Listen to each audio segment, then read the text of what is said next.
what we see now is a gradual development of performance.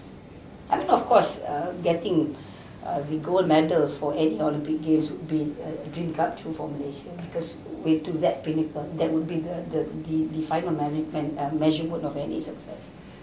But for us, well, I suppose I always do a comparison between the population of Malaysia. Like, for example, the SEA Games, Thailand has got a population of 45 million, is it 50, 60, 65 million people. We've got a population of 25 million people.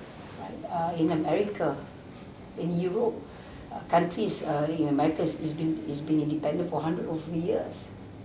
And where they are, because of the quality that the country has developed itself. For us in Malaysia, we, being a 50-year-old country, we are slowly processing ourselves to certain greater height.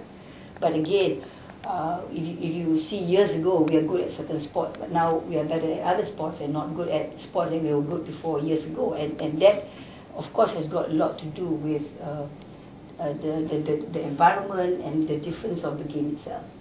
But I always believe that one of the strengths that we have in Malaysia is, of course, indoor sports compared to outdoor sports. And that has a lot to do with the weather. And for the government, we believe in immersion program, and that justifies why we have to send development athletes abroad, not just high-performance athletes. Mm-hmm. The world is getting smaller and expectations are different. Mm-hmm. But for the Commonwealth Games, when we were in Melbourne I think a few years ago, we did quite well in sports. For example, the gymnastic athletes did very well. And United Kingdom, Canada, New Zealand and Australia are supposed to be very good in gymnastics. So that says that in different sports, in different arena, we do better than other countries. But if you talk about an Asian country, developing country, 50 years of independence compared to our standards, if you go on the same average, I believe that you go on that percentage, we did very well. But if you compare apples to apples, we do well. You compare apples to pear, then it's a different argument. Mm-hmm. So do you put a benchmark of a year or a time to see that, to gauge Malaysia's performance as being successful in sports? Is there a timing? You're saying that we're still a developing country, we're still young, but is there a time frame that you have set yourself? No, I mean, we're not set a time frame, but the fact that we beat Indonesia, we beat Vietnam, we beat Vietnam, we beat Singapore, we beat Indonesia, we beat Myanmar, we beat countries for Asia Games, for the SEA Games, after the second year. Mm-hmm. We beat Vietnam that beat us in Manila, so I believe that we are doing well on that benchmark. But if you look at the Commonwealth Games benchmark, we have to look at the next Commonwealth Games and the next Asia Games. But again, at the end of the day, I believe as far as sports is concerned, we have to look at performance base. And this is exactly why associations are being challenged with the changes that the government is putting in. And this government subsidizes sports almost 100% as compared to any other government. And I think that the success of sports in Malaysia is definitely the success of the government. And I know that there are some countries that do not get government subsidy. They only get corporate sponsorship, but they also perform well. But those are countries whereby the expectation of performance is a different measurement. But for this country, as far as the government's investment is 300%, government's responsibility is as equal as the athlete's performance. Mm-hmm. So it has, that is good and also bad. But at the end of the day, as long as this is the government run by the party that runs the government, we will practice what we believe in. Mm-hmm. Now, apart from talent development and identification, what are the major changes we can expect in 2008? Well, so we're going to get an election in maybe next year. I don't know I'll be minister or not. But I do know that what I can guarantee is it's about quality and not quantity. And then this is the government, under the leadership of the Prime Minister, it's about government that looks at excellence. And if maybe in the future we're going to concentrate on sports that can develop our world level, mm-hmm. maybe that's what we may do, but I'm not sure. But as far as we're concerned now, we're giving equal attention to all sports. But there will be time that the changes will take place. And there will be different challenges. And I believe that basically what I'm trying to tell all athletes and sports association, especially the NSA, the National Sports Association, is that you will be measured by performance. And it's not going to be any personality involvement anymore. You can't say, well, I've got so-and-so as the President's Association, so I'm entitled for maximum funding because I've been led by so-and-so. It's not going to happen. This country will look at performance. And if you don't perform, regardless of who you are, you're out the door. And that's going to be a very serious commitment of this government. And we've been doing it. And I believe the SEA Games for the Korat SEA Games was that output.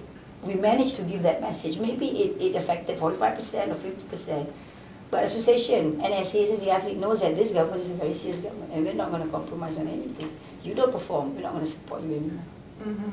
Well, now, Dr. Sri, if I can bring your attention to badminton now, which is a favorite sport in Malaysia. Now, our athletes have achieved 7 titles in the international arena.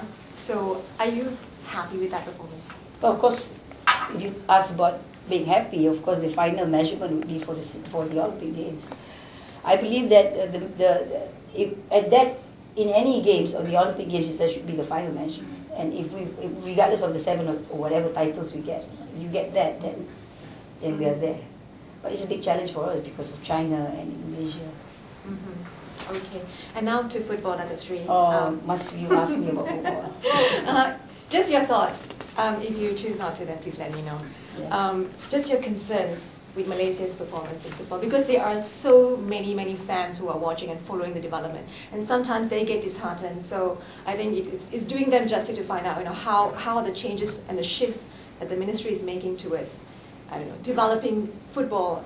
Well, I suppose, to be very honest, that we are working very closely with the Football Association of Malaysia, especially on development program. But one thing I do notice is that the fact that one of the biggest challenges, I mentioned to you about indoor sport and outdoor sports, is the fact that our physics do play a part. I mean, if you look at other countries, you look at our country, I mean, there is a great need for a physical change. There is a great need for sports science application and physical change. It's not going to, I mean, if you look at all the professional soccer players in Europe or in any part of the world, it's a different measurement. You can't do sports with what you have now. You've got to do a lot of change, and I think that's one of the biggest challenges. But I'm quite happy when I met some of our athletes generally, not just for football. I've seen a change in physical. Where they're getting taller, they're getting bigger, and I think that's very important. Right. With coaching, would you see Malaysia actually hiring a foreign coach? I don't know. Well, that's basically the call of the association, but I believe that there must be a complete package. It's not just about getting a right player, but getting a right player with the right attitude and the right quality of life. I mentioned this many times about athletes participating in certain activities. I don't agree any athlete that do sports and smoke. I don't agree on athletes that do sports and consume fattening food and not understand being fit. There are two things that I believe that every athlete, or a person calls himself or herself a national athlete, you must be very physically fit. Well, not only mentally fit, but emotionally fit. And if you're not there, and you can be the best player in the world, but you're not going to be the best player in the world as far as we are concerned.